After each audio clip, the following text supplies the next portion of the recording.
After the first segment, the world title match, I'd like to say everything was that good on SmackDown. We got Piper versus, and I'm not talking about Roddy Piper, Piper Niven and Mia. And, okay, we've got to acknowledge, even though they had very little to do with it, Waller and Theory had a tag team match that I had to watch. Because it was supposed to be against Owens, and he just said when he came out, his real partner had travel issues, so he got a partner on the fly, and he introduced a guy named Ricky. And out came some job guy you've never seen before, apparently named Ricky. Well, like he was going to be Owens' partner. Go ahead. We didn't get his name yet. He said, here's the partner that they have for him. And out comes this guy. The back of his trunks, I think, said Midnight Heat. And then he gets in the ring and he's got some fur on him. And you're thinking, okay, this is interesting. I don't recognize this guy from Developmental. I don't know who this is. And he said, what's your name? And then he whispers it to Owens. Then he goes, Ricky. That's all you got. That's, yeah. The fans ran with it from there for a minute. The fans started chanting, Ricky, Ricky. And that's what I'm thinking. They have gotten these people to enjoy this shit so much they will chant the names of random job guys that they've never seen before. And meanwhile, you know what's going on the other side. So suddenly, when they've established it's going to be Waller and Theory against Owens and Ricky, then a production assistant calls Owens over and says, he's here.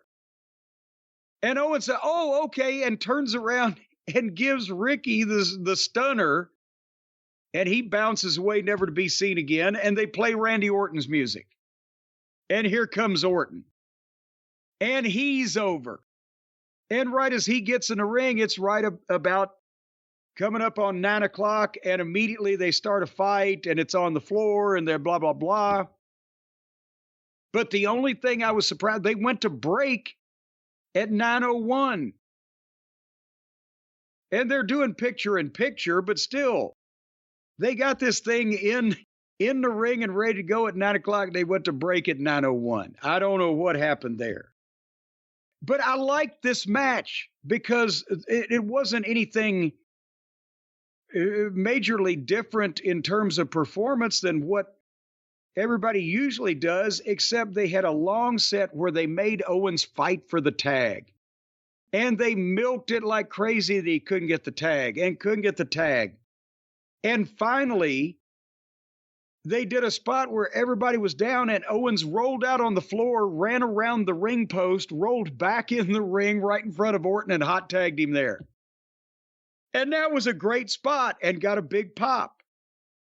And Orton made the comeback and bounced both of them off the desk, and they did the stereo draping DDTs, and then a stunner and an RKO, and Orton pinned Waller. And the crowd loved it, and it was different. They actually did something different for once that half-ass made sense. But what did you think of the match here? I'm disappointed. I really wanted to see Owens and Ricky. I wanted to see what was going to happen with Ricky. Come on. I wanted to see what Ricky could do in there. Now they got to bring back Ricky at some point, don't you think? Well, I think Ricky's got a lot of splaining to do. That was great because you've seen them try to do, not them, but you've seen stuff like that tried in the past in other places. And even with WWE, where the fans just don't react because they don't care.